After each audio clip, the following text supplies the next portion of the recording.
I know one of the ways governments can start to tighten the controls is to make it very difficult for individuals to get a hold of their cash and assets by limiting or taxing them to death. In other words, currency controls. If they try to move assets offshore, that could be a problem. Do you think the window is closing on getting your various assets out?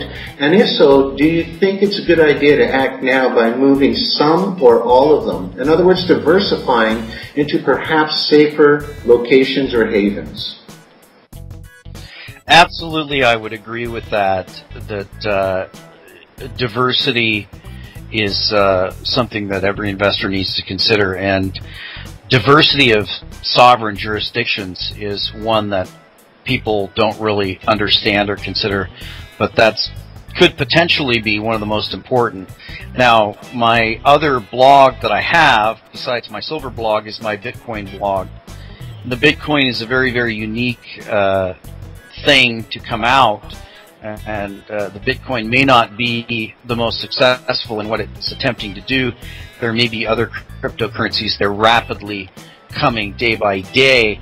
But as I did in my video on the idea whose time has come about the Bitcoin, is that for me it's much similar to the Gutenberg press, which allowed people to print copies of the Bible and other books so that they could read them.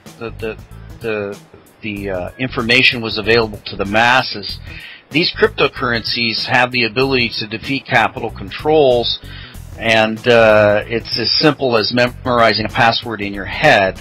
So that's definitely, in my mind, a X factor as far as the exchange control and capital control issue.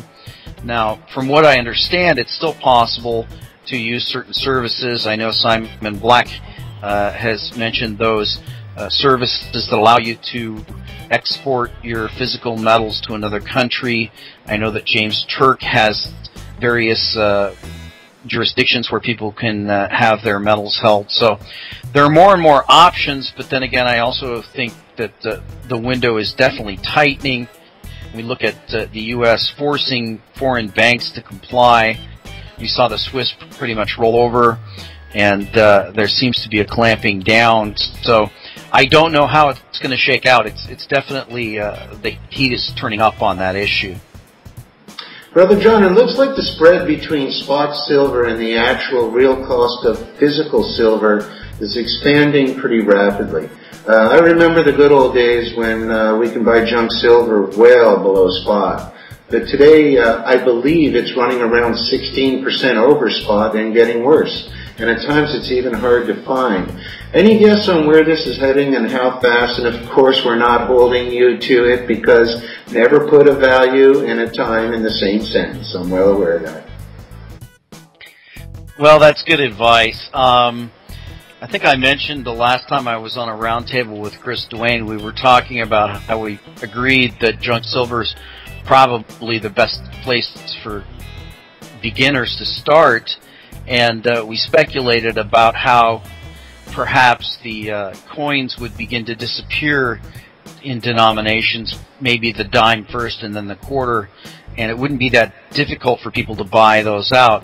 Now, with the latest smackdown in silver, we saw junk silver premiums jump as high as $6 and $7 above spot, and that's very, very telling. You have to remember that the mechanism for junk silver to get back into the system is kind of strange, because if you talk to your local coin store, for the longest time they would be buying these coins that come from some guy who got it from his grandmother or whatever, and they would be quoted spot prices, and then they would just sell the junk, and the junk would go in to get melted down.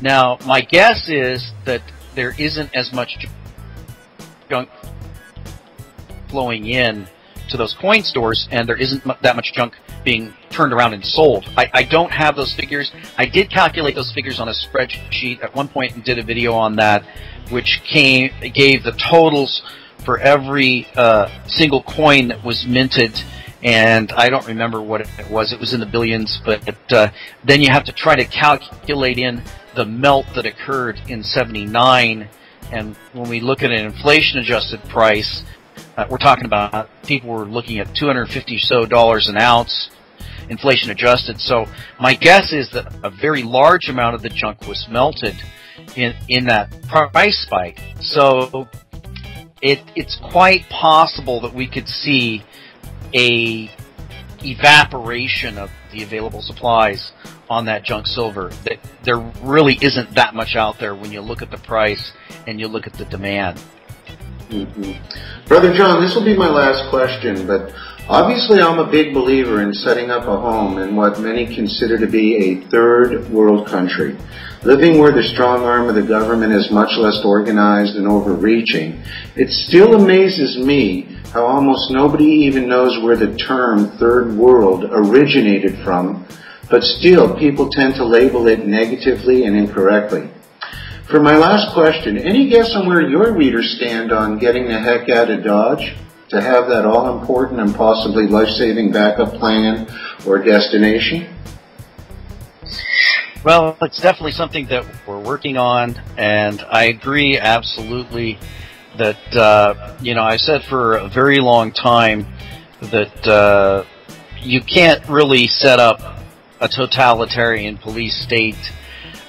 Maybe computers change the equation, but when you're talking about half the people watching the other half, that's kind of a ridiculous proposition. So maybe these gigantic computer thing the NSA is building in Utah, I don't know anything about it, I've just heard rumors, maybe that can cull that out and become more efficient, but still, it's just simply very inefficient to try to monitor everyone's activities, and the quote-unquote third world, which in my mind is a lot better than the first world in many, many ways, doesn't really have the economy as far as a governmental structure to have that type of police state. So it seems to me that if you're trying to flee a overreaching police state, then you're going to be looking at